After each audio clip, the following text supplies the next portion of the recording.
Hey, welcome to Afterwards. This is after episode 12, which turned into episode 12, 13. This was an episode I was so excited about. All the stuff that I had been setting up since session 1 was finally able, like 12 hours, 12 sessions of work, was finally able to kind of come to its fruition.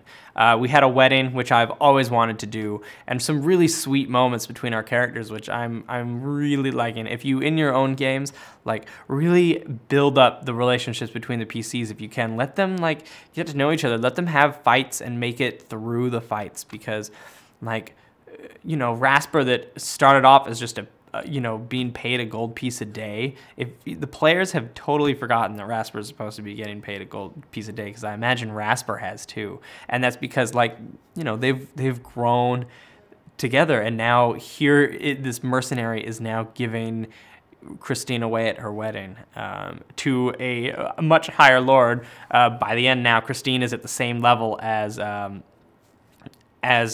Lord Easter, which is going to be a very tricky political situation, because she just now basically gave her land to a different lord.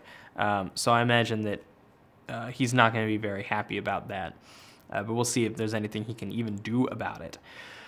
The wedding was a lot of fun. We'd been sitting on the Procurer, coming in. Procurer is a favorite of the players. He's kind of a favorite of the fans. He's fantastic. I hope I did him justice this time around. He got a little crazy this time around, a little less robot-y, but I think that's kind of the fun of him, is that he's gonna his central focus. It's almost he's after Rasper for this bounty, and what he gets out of it, I don't know, because I don't think he really cares about gold. But that was so much fun, having him with the 6 arms, just more ways. The ranged stuff didn't work last time, so he's trying a different approach. A lot of monsters with 6 arms this time. I didn't do that intentionally, but Brian's patron, I definitely wanted to kind of play against the Fey trope of a beautiful woman, but I'll get to that in a minute. Yeah, so the Procurer was a lot of fun. I sort of pulled some punches at the very beginning, because he deals 1d6 plus 4 and he gets 6 attacks. But then I realized he's the only guy there. He needs to really be dishing out the damage, because those guys each get a turn to hit just him, and he, can only hit maybe a few of them. And he wasn't even hitting every time, even with his plus 8 to hit. Jamie's mirror images again did a million things at once, and both took hits and nullified damage, which is the best tank spell I've ever seen. It can tank better. If you are playing an Eldritch Knight and you can get mirror image, oh my god, you can tank so hard. So the wedding was great. I'm glad it all happened. Bringing Jamie out of the wedding to cram both of these huge moments into one episode, is really great to set up the season finale. And we finally get to meet Jamie's patron and kind of learn exactly what's going on with that. Jamie's scarred face, the reason that he always has, his face illusioned every day, that came out, and that was great. That was something Brian and I had talked about, not from the very beginning, but pretty much after we started hearing about how he was keeping his face as an illusion. We started saying, well, why is that? And he brought that idea to me, and I said, that would be really great. And I think I know the exact moment when it's going to be revealed. And I didn't tell him, of course, what this moment was.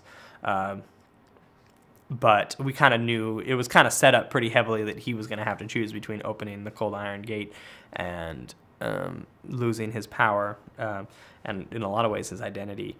So I did give him his power back. That was always my plan, is to change patrons. Of course, if you've been following Vel's riddle, you know that he is going to have to essentially give his power to the moon goddess. He is the mother doe, which, it's that part of the dough that you can keep to start the new dough. And Jamie is the cup, so the moon spirit is the mother dough, and the cup is Jamie to hold it so they can pour it back into the cask and essentially restart the moon goddess. So we'll see if they can figure all that out. We finally brought the symbol back that I had been sitting on since session 1, and I had just kind of been waiting for that to pay off. And like this road that we started down is finally starting to come to kind of the end of the arc, and I'm real excited to see what's going on. We skipped that session 13. I was originally gonna, as I said in the episode, have the cutoff be when Jamie's patron tells him to open up the gate and end it there, which I'm really glad I didn't, because I thought we were behind on the time, but as it turns out, that episode was, I guess, only 1 hour and 20, which is actually short. Even though it felt like there was so much. Yeah, so we were supposed to have some more fights with some death clouds. I'm really glad we skipped that, because I think it would have felt kind of monotonous, like fighting them again. They weren't as scary now that we've defeated so many of them. And yeah, this episode 13 would have been really light. It would make more sense from like a TV show perspective, which is kind of how I planned it out. But it didn't really go that way. So we got to skip all the way down to the end, and we got so much stuff happening in this episode with Garay showing up in Marenton and Vel solving the journal mostly, and obviously there's going to be some kind of interaction between Clarion's lycanthropy and Jamie's new moon power, so that'll be explored and kind of solved in a way at the end of next episode. But I won't talk about that until it happens. Yeah, this was great. I was really impressed with just the player interactions, and that really made it the best.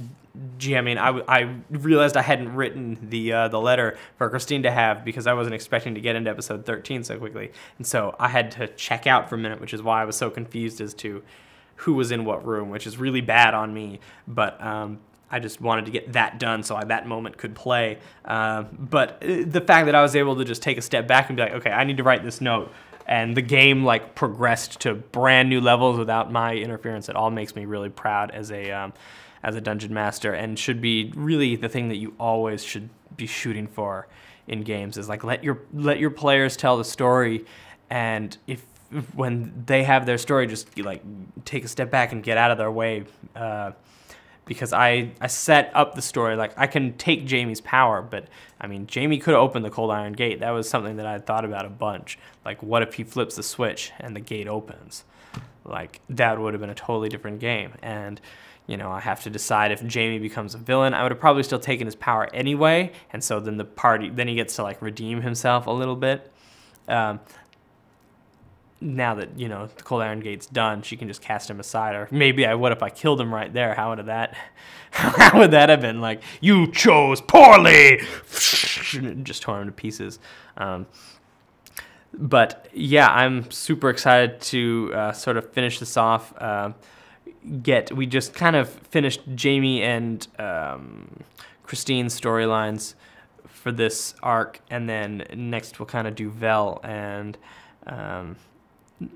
Rasper, and a little bit of Clarion. Clarion has some stuff going on that we've only now just started to nail down, that we're going to have to hit probably in Season 2. But I'm very excited to get to it, and I'm very excited to do all this next session and finish us off. So thanks for watching afterwards. We'll see you next Monday for, I guess, what is going to turn out to be our final episode of Threshold. Thanks for watching.